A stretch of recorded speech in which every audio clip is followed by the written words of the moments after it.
Chihal Kolomolsi, Nandushinzi Kikai Man, Ninjiai Lamawo Tekwa. How are you? My name is Chief Man. I'm the Turtle Clan Chief of the Ramapo Lenape Nation. We are at Whittingham Preserve in northern New Jersey, and we're working on a pilot program to convert conventionally farmed land to organic. Hi, I'm Sam Rose. I'm Ramapo. I work with the RLCF. I'm also a technical assistance provider for the PASA Sustainable Agriculture Program, working with Chief Man and Isa, who you'll meet later on. Thank you. Hey everybody, Scott Morgan. I'm here with NOFA New Jersey. I'm a technical assistance provider. We're going to be pulling some soil samples today so we know what we're looking at in the soil in terms of nutrient and chemical content, and getting started on our first season, transitioning this beautiful ground into organic production. Hey everybody, my name is Johan Rinkens. I'm with Fields Without Fences, provide agricultural consulting services. Good morning, I'm Jim Simon, professor at Rutgers University, representing a larger team at Rutgers where we're here to help, to learn, and to make this project a success. It's just exciting. We're honored to be part of it. Nagisa Manabe. I work for NOFA New Jersey, and I'm the project manager. I'm Devin Cornea, Executive Director for NOFA New Jersey. Really excited to get started on this, in part funded by the FSA Increasing Land, Capital, and Market Access Program, and really exciting multi-agency collaboration, public-private partnerships paving the way for farmers to thrive in New Jersey. So this project is kind of more than just one thing. For us originally is to be able to provide high quality, nutrient rich food to our people for food sovereignty and food justice. Particularly the Turtle Clan living in a Superfund site for over 60 years, where our community has just been completely devastated. They can't grow in the soil, or they shouldn't. I think that we actually have one or two people that actually do. In any case, so this is an opportunity where we're saddled up with many folks from Rutgers and NOFA, New Jersey, the Highlands Council of New Jersey, State Fish and Wildlife, DEP, and we're going to be converting this land that had been originally farmed conventionally over to native grown, and or another word for that would be organic. And so this is the pilot program for an additional, I believe, 500 acres throughout the state of New Jersey, where we're hoping that by what we do here in our team that's been assembled, that we can take this and go to the other three tribes in New Jersey to replicate this. We have the opening between the tree lines, Okay. up to the top of the hill, and I don't know So why. you've got like That little, yeah, that little. but not what's off to the right behind Correct. the trees. Yeah, Okay. kind of weird. All right.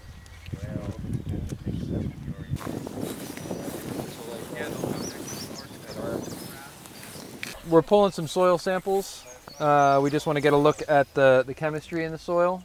I think with all the cover and the years of being undisturbed, we're not too worried about testing for soil biology and soil structure at this point. I think a lot of that's going to be there just because it hasn't been disturbed. But we're going to snapshot of the soil chemistry. So I just knock the residue at the surface out of the way, and we go in nice 6 inches and pull a core. 6 inches is generally about as deep as you're going to plow, and so that's what we're going to adjust with our fertilizer. Oh, the pellets, right? Yeah, so How is that? Growmark is a company in the area that provides for agriculture at scale. They've got it's a dehydrated chicken manure product. It's like a 5-4-3, so it's like 5% nitrogen. That's my fish. What's that? For pelleted chicken, that's good. Yeah, it's a 5-4-3, and it's got like 9% calcium as well, because the chicken feed really? is always supplemented with calcium for the eggshells. Yeah. So it comes with some extra calcium as well, which is great. Okay, so when soil sampling, we're generally walking a random pattern. I'm not picking or choosing sites. We just kind of stop to have a conversation, so I'm going to pull a sample. We happen to be on a slightly high spot, and without thinking about where we were, I put my probe in the ground, and it doesn't want to go in. So the reason that we've got a high spot is because it's harder soil underneath. So this is a rockier ground. We're not going to get a great sample out of this hard spot, but we'll take what we get. It's random. We got to go with the random. Now it will inform some of our behavior down the road. This higher spot with shallower soil might be a spot that Might be the alley. might be the alley rather than the crop row. Everything that we do live here, right? So there's our farm over there, our house is over there, our store, and on Aeroflex. Okay. There's a little airport there, but it's state land, which was probably farmed at one point. But every year they burn that. So if they're burning that, and that's right there, there's no reason why they wouldn't permit Yeah, us and they're to not let even do it. burning that with a specific agricultural No, goal they're- in mind. That's no. just how they're managing the field. That's just how they're managing it, and it's next to the road. The only thing that I can see for potential would be, for deer crossing the road, But other than that, Yeah. I mean, it kind of drops off, and that stuff can get pretty high, but there's not. I mean, they don't. No, you're fine. I didn't take one yet. They don't seed it or anything, but they do burn it. Yeah, and that can help you cycle a lot of nutrients. Right. Help you really support the grasses. It would and definitely help eradicate some of the invasives. and put it right back to the way that our ancestors, farmed. Yeah, But yeah. we're doing that in 2024 versus, That's the first one. You're talking about buckwheat or something? Burning. burning. Yep. Insect egg. I mean, Yep. praying mantis. It's crazy. And what's awesome about that is because we utilize that for our biologics. Oh yeah, for our hemp and stuff. That's free pest control Yep. right there. Yep. And that's why we want to have strips. Yep.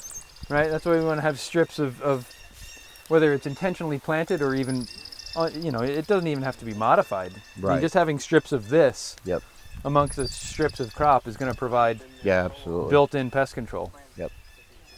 So this is the vetch that you hate. the vetch. Well, this is conservation vetch, right? It's kind of a no-name variety, but it's working for you out there. See those? Those are your nodules, right? So that's where the roots are inhabited with beneficial symbiotic bacteria, and that's where this plant's able to take nitrogen from the air, and with this colony living in these roots, it turns the nitrogen in the air into a usable form of nitrogen that the plants can digest.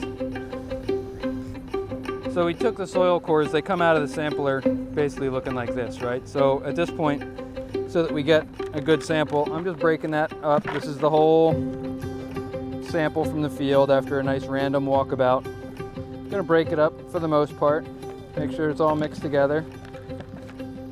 We've got a marked Ziploc bag that already has our field number on it. And once we get this into the bag, it's ready to send to the lab. And we'll see what we get for results in a week or so.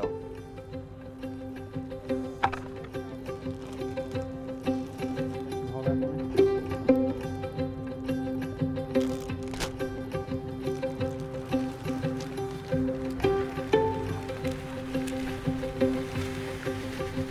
Beautiful soil. So look at that. I mean, that's beautiful. The crumble on that, and like the dark color. And Rob, I think we had a brief conversation with other Tony, and it sounds like on the fields that we already have open, like once we get some fields open, that we may be able to perform agricultural activities during that restriction window. We just had that side comment when we were walking around. That's how I'm interpreting that as well. That, like this, we can't mess with from April to July, but once we do a little of that, and we've got some open strips that we've established, then we can actually work those for a proper corn timing and wheat harvest and things So like it's that. really the first year. The first year is the problem one, and then the years after that won't be. My name is Johan Rinkens. I'm with Fields Without Fences. We're at the Whittingham Wildlife Management Area, and we're doing an initial site assessment for a pilot organic stewardship program and farming program.